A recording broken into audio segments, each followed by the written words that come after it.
여러분, 여야가 예금자 보호 한도 금액을 늘린다고 이야기합니다. 뭐 여권이든 야권에서 늘린다고 하면 이제 국회 통과만 남은 거잖아요.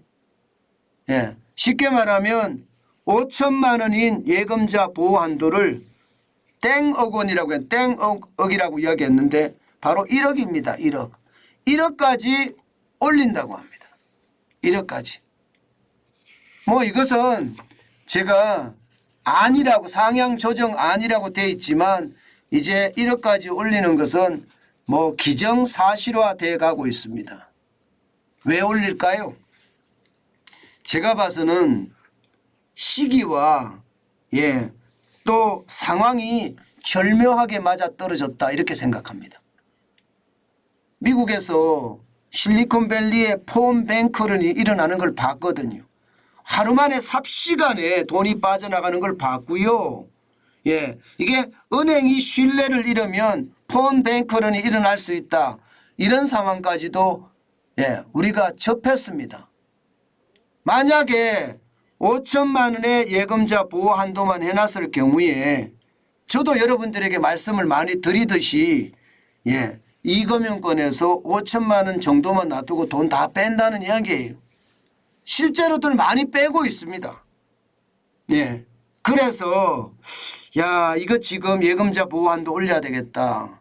그래야지 제2금융권에 자금이 돌아갈 수 있겠구나. 이런 생각. 윤석열 정부는 안 할까요? 당연히 할 거예요. 야당 입장에서는 이게 굉장히 중요한 요소라고 생각하지 않을까요? 표와 연결되기 때문에 당연히 할 거라고 생각을 합니다. 결국 말입니다. 예금자 보호 한도 금액이 1억 원으로 조정된다. 뭐 이렇게 생각해도 무방할 것 같습니다. 1억보다가 많아지면 많아졌지 적어지지는 않을 것 같습니다. 사실 말입니다. 이게 1997년 11월까지만 하더라도 예금자 한도 금액이 2천만 원이었습니다. 그리고 1997년 11월 이때가 IMF 외환위기가 막 터지기 직전입니다. 이때부터 시작해서 1998년 7월까지 전액을 보호해 줬습니다. 위기 때니까. 지금 미국이 전액을 보호해 주는 거하고 똑같이 전액을 보호해 줬습니다. 그러면서 1998년 8월부터 시작해서 2000년 12월까지 이제는요 결국 1998년 8월 이전에 가입한 것은 전액 그리고 그 이후에는 2천만 원까지 방벌을 해주다가 2001년이 아마 여러분 기억나실 거예요. 닷컴 버블의 위기가 한창 때입니다. 그때 5천만 원으로 상향 조정했거든요. 지금으로 따지면 실제로 말입니다. 22년 전의 일이죠. 22년 전의 일. 그래서 지금은요. 이 5천만 원이 불합리하다. 다른 나라들을 보면 이게 굉장히 많이 올라가는데 우리만 이렇게 하는 건 너무 불합리하지 않느냐. 이렇게 예상을 하고 있고요. 명목 GDP만 하더라도 그 당시 2001년에 대한민국의 GDP는 707조 원이었다. 지금 지난해 보면 2150조다. 3배가 늘어났다. 그러면 예금자 보호 한도도 적어도 3배가 늘어났으니까 3배 정도는 늘어나야 되는 것 아니냐. 1억 5천이 돼야 되는 것은 아니냐. 뭐 이렇게 이야기하는 것도 시장의 이야기예요. 타당성 있죠. GDP라는 게 한 나라 국민이 생산하는 총액을 말하잖아요. 한 나라 국민이 생산하는 총액이라는 것은 그만큼 말입니다. 경제 규모가 커졌다는 거예요. 그러면 예금자 보호 한도도 커져야 된다. 1억이나 1억 5천으로 커져야 된다. 이렇게 이야기하고 있는 겁니다. 해외에도 보면 말입니다. 지금 계속 커지고 있거든. 미국은 25만 달러라 3억 한 2,700만 원 정도 되고요. 영국은 1억 3,500만 원 정도까지 보정을 해줍니다. 캐나다는 9,600만 원, 일본도 9,700만 원입니다. 독일은 1억 4천만 원이에요. 우리만 5천만 원이거든요. 충분히 올릴 수 있는 이야기가 지금 되고 있다는 이야기입니다. 결국 말입니다.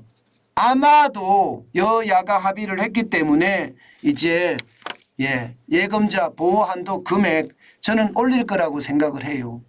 1억이 되든 1억에 5척이 되든 현재까지는 1억이 유력하나 뭐 GDP 규모가 3배까지 늘어났으니까 2007년에 707조에서 2022년에 2,150조 6천억까지 늘어났으니까 뭐 3배가 돼도 저는 괜찮다고 생각을 합니다.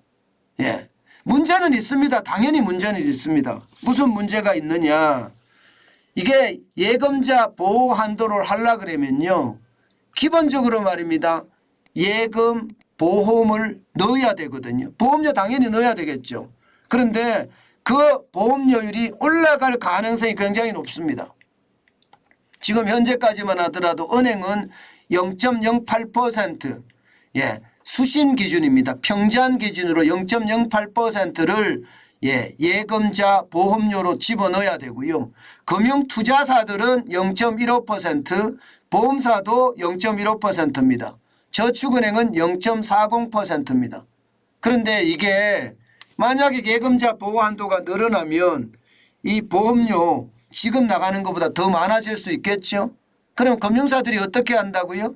금융사들은요 지금까지 보여준 행태를 감안해 보면요 결국 사용자들에게 다 뒤집어 씌웁니다. 아마도 대출 금리를 그만큼 더 올리거나 아니면 다른 금리를 더 올려서 분명히 예금자 한도 만 올라간 만큼 그만큼 더 벌어들이려고 하겠죠. 이게 악순환이 될 수 있다는 이야기이긴 한데 그렇다고 하더라도요. 저는 이게 잘 맞아떨어진 상황이라고 생각합니다. 저축은행에도 1억까지 상향 조정을 해야 되고요. 마찬가지로 일금융권도 1억 이상 상향 조정하는 것 그것은요. 금융위기를 막을 수 있는 어떤 힘도 생기고요. 유동성 위기를 지켜내는 힘도 생긴다고 생각해요. 그렇기 때문에 아마 윤석열 정부도 아주 적극적으로 추진하려고 할 겁니다. 물론 이제 예금보험공사의 어떤 자산이 그만큼 많으냐의 문제는 있어요. 그렇지만 반드시 지금 필요한 항목 중에 하나가 아닐까 저는 그렇게 생각을 해봅니다. 여러분 시장이라는 것은요.